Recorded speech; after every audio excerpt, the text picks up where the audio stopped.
காலம். நேரமோ உச்சி வெயில். கீழே நம்முடைய நிழல் கூட விழாத அளவிற்கு நடுவானில் சூரியன் அனல் உமிழ்கின்றான். செய்யும் இடம் கடும் பாலைவனம். அப்படி என்றால் அதில் பயணம் செய்பவருடைய நிலை என்னவாயிருக்கும்? அதை நாம் வர்ணிக்க தேவையா? உதடுகள் உலர்ந்து தாபத்தினாலே அங்கங்கள் அனைத்தும் எரிக்கப்பட்டு எங்காவது சிறிது நிழல் கிடைக்குமா? எந்த இடத்திலேயாவது நமக்கு ஒரு துளி தீர்த்தம் கிடைக்குமா என்ற உதடுகள் தவிக்க தவிக்க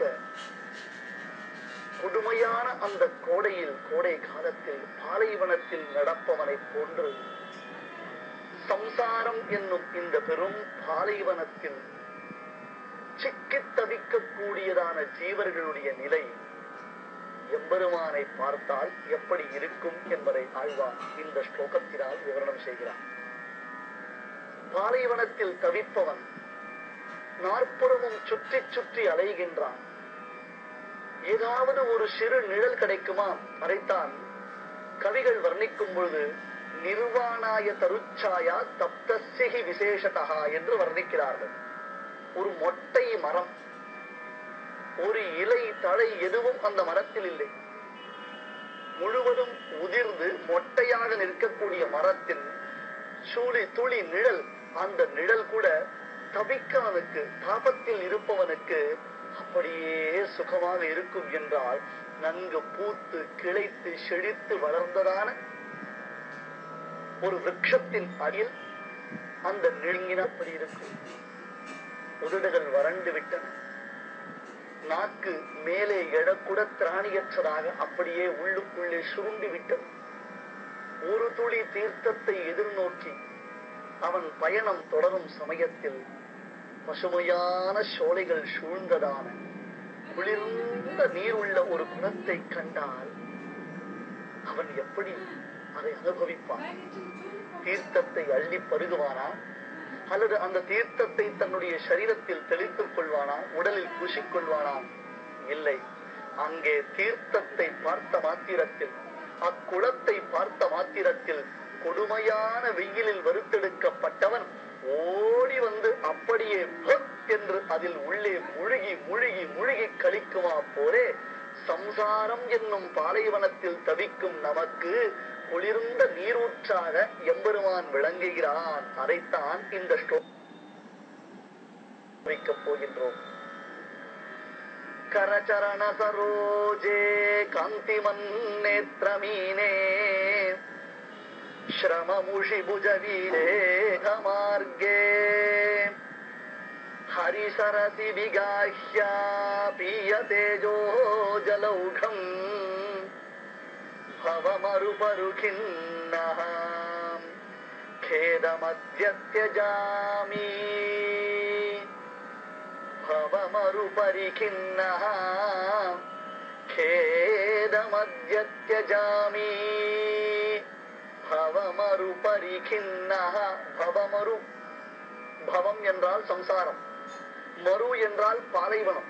சம்சாரமாகிற பாலைவனம், காந்தாரம், பெரும் காடு, துளியும் நிழலற்றதாகவும் தீர்த்தமற்றதாகவும் முடிவற்றதாகவும் விளங்கக்கூடியதான இந்த காடு பாலைவனம். அதில் போவதும் வருவதும் வருவதும் போவதுமாக நாம் மீண்டும் பிறக்கிறோம், இறக்கிறோம். இப்படியே இதிலிருந்து வெளிவருவதற்கு வழி தெரியாமல் திகைக்கிறோம். பாலைவனத்தில் அகப்பட்ட ஒருவன் அதை விடுத்து சோலைவனத்திற்கு ஆசைப்படுவதைப் போல நாமும் தேடி அலைந்து கொண்டிருக்கிறோம். ஆனால் எந்த வழி? சரி சுவாமி, வழி தெரிய வேண்டாம், ஆனால் தாகத்திற்கு தீர்த்தம் என்றால் அதுவும் தான் இல்லையே. பவமரு பரிகின்னஹா. ஆத்தியாத்மிகம், ஆதிதெய்வீகம், ஆதிபௌதிகம் என்ற 3 விதமான தாபங்கள் இந்த சம்சாரத்தில் நம்மை வருத்துகின்றனவா? தேவதா விசேஷங்களினால் ஏற்படக்கூடியவைகள், இயற்கையின் சீற்றத்தால் உண்டாகக்கூடியவைகள், நம்முடைய கர்மாதீனமாக உண்டாகக்கூடியவைகள் என்று பலவிதமாக இதற்கு பெரியோர்கள் பொருள் கூறுகிறார்கள். ஆத்தியாத்மிகம், ஆதிதெய்வீகம், ஆதிபௌதிகம் என்று மாட்டிக்கொண்டு தவிக்கின்றோம்.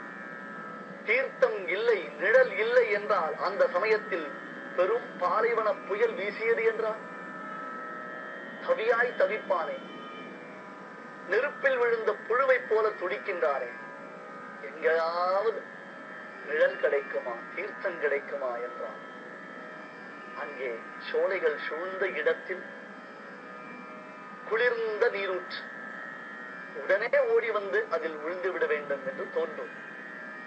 ஏஷ பிரம்ம பிரவிஷ்டோஸ்மி கிரீஷ்மே சீத விவஹ்ரதம் என்கிறது உபனிஷத் வாக்கியம்.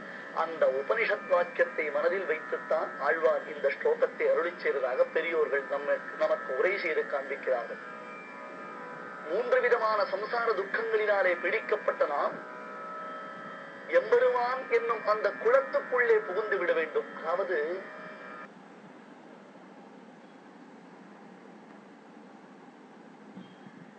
ஒருவர் கேட்டார், சுவாமி, எம்பெருமானை நான் என் இதயத்தில் இருத்திக் கொள்ள ஆசைப்படுகிறேன் என்று, பகவானை நான் என் இதயத்துக்குள்ளே நிறுத்திக் கொள்ள ஆசைப்படுகிறேன் என்று தன் குருவினிடத்தில் சிஷ்யன் கேட்டான்.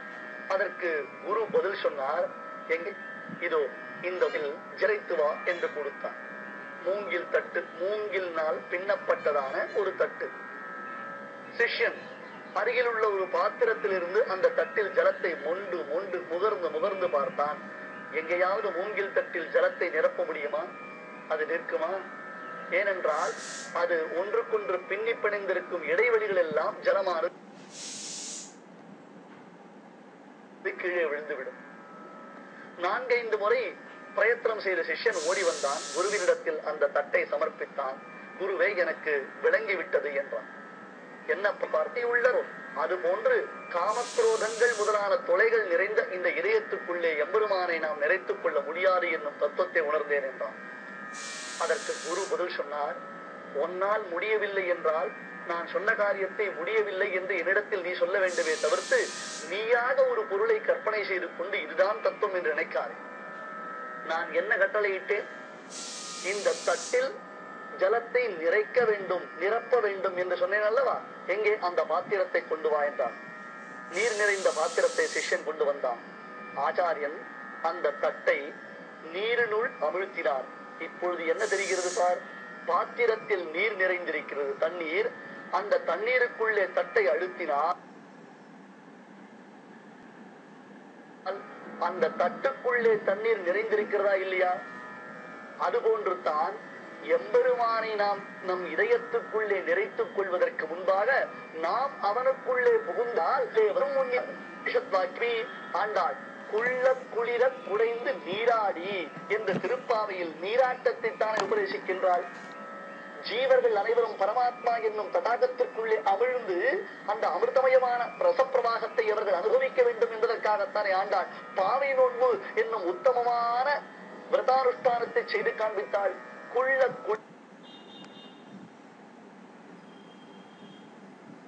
குடைந்து நீராடி புரோக்ஷணம் செய்து கொள்ள வேண்டும் இல்லையாம், அப்படியே பருக வேண்டும் இல்லையாம். பெருத்து விடாய்த்தவன், பாலைவனத்தில் வழி தெரியாமல் தவித்தவன், அந்த பாலைவனத்தில் வெம்மையினாலே அப்படியே வெந்து போனவன் ஓடி வந்து குளிர்ந்த தீர்த்தத்தில் அமிழ்ந்து அமிழ்ந்து அமிழ்ந்து அவன் சுகமடையுமா போலே பரபிரம்ம ஸ்வரூபத்திற்குள்ளே நாம் உள்நுழைந்து விட வேண்டும். இங்கே பகவானே ஒரு திருக்குளமாக ஆழ்வார் ஸ்தோத்திரம் செய்கின்றார். நீர் நிறைந்த புஷ்கரணியாக அந்த பெருமானை ஆழ்வார் ஸ்தோத்திரம் செய்கின்றார். ஒரு குளத்தில் என்னென்ன அம்சங்கள் இருக்குமோ அது அனைத்தும் எம்பெருமான் திருமேனியில் சேவை சாதிக்கின்றது. குளம் என்றால் அதில் தாமரை மலர் இருக்கும், அலைகள் உண்டாயிருக்கும், அந்த குளத்தில் மீன்கள் முதலான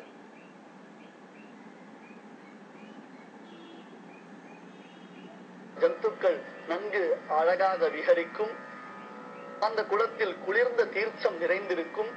இப்படியாக குளத்தில் காணப்படும் அம்சங்கள் அனைத்தும் எம்பெருமான் என்னும் குளத்தில் நடக்கிறோம். கண்கள் எல்களாம், ஸ்ரீனிவாசனுடைய திருக்கண்கள் தான் மத்ஸ்யங்களாம், அவருடைய புஜங்கள் தான் அலைகளாம், அவருடைய திருக்கைகள் திருவடிகள் இவைகள் தான் தாமரையா. பாருங்கள், குளத்துக்கும் எம்பெருமானுக்கும் இருக்கக்கூடிய உபமானங்களை கரச்சரண சரோஜே காந்திமன் நேத்திரமீனே. திருக்கைகள் திருவடிகளாகிற தாமரைகளை கைவண்ணம் ஈனையும் மர அடிதே. திருமங்கையாழ்வார் திருநெடுந்தாண்டகம் என்னும் பாசுரத்தில் பெருமானின் திருமேனி முழுவதும் ஒரு தாமரைக்காடாக வர்ணிக்கிறார். இதே அர்த்தத்தை தான் கூரத்தாழ்வான் தன்னுடைய பஞ்சஸ்தவத்தில் அருளிச் செய்கின்றார். அந்த திருமேனி முழுவதும்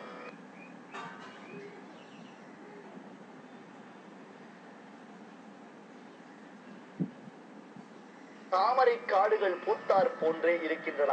கரச்சரண சரோஜே, கரம் சரோஜம், சரணம் சரோஜம். சரோஜம் என்றால் தாமரைக்கு பெயர்.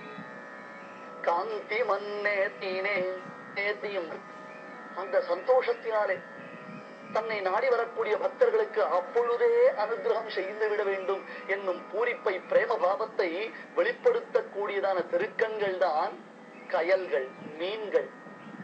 காந்தி மன்னேத்ரமீனே ஸ்ரமமுஷி புஜவீச்சி வியாகுலே காதமார்கே.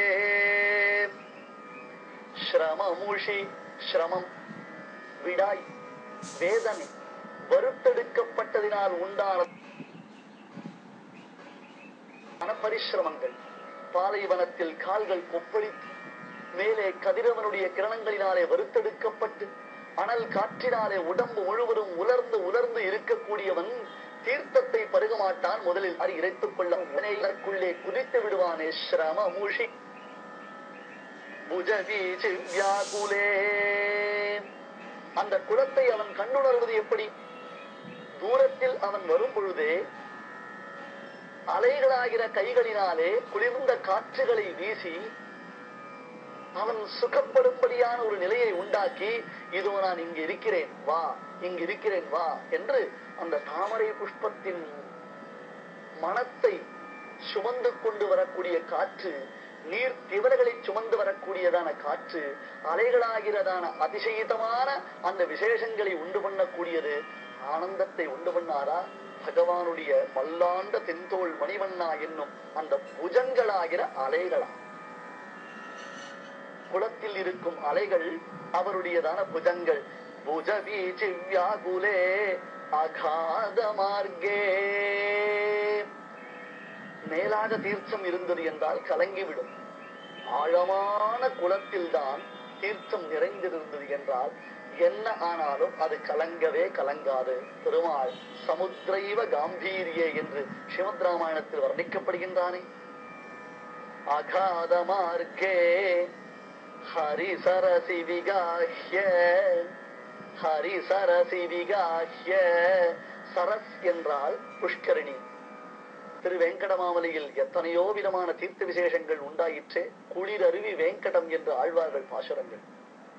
சுவாமி ஸ்ரீ தேசிகனும் தெளிந்த பெரும் தீர்த்தங்கள் செறிந்த வெற்பு என்று அந்த புண்ணிய தீர்த்தங்களின் பெருமைகளை எல்லாம் வர்ணிக்கின்றார். தீர்த்தங்களுக்கெல்லாம் சுவாமியாக ஒரு தீர்த்த விசேஷம் இருக்கின்றது. அதற்குத்தான் சுவாமி புஷ்கரணி என்பது பெயர்.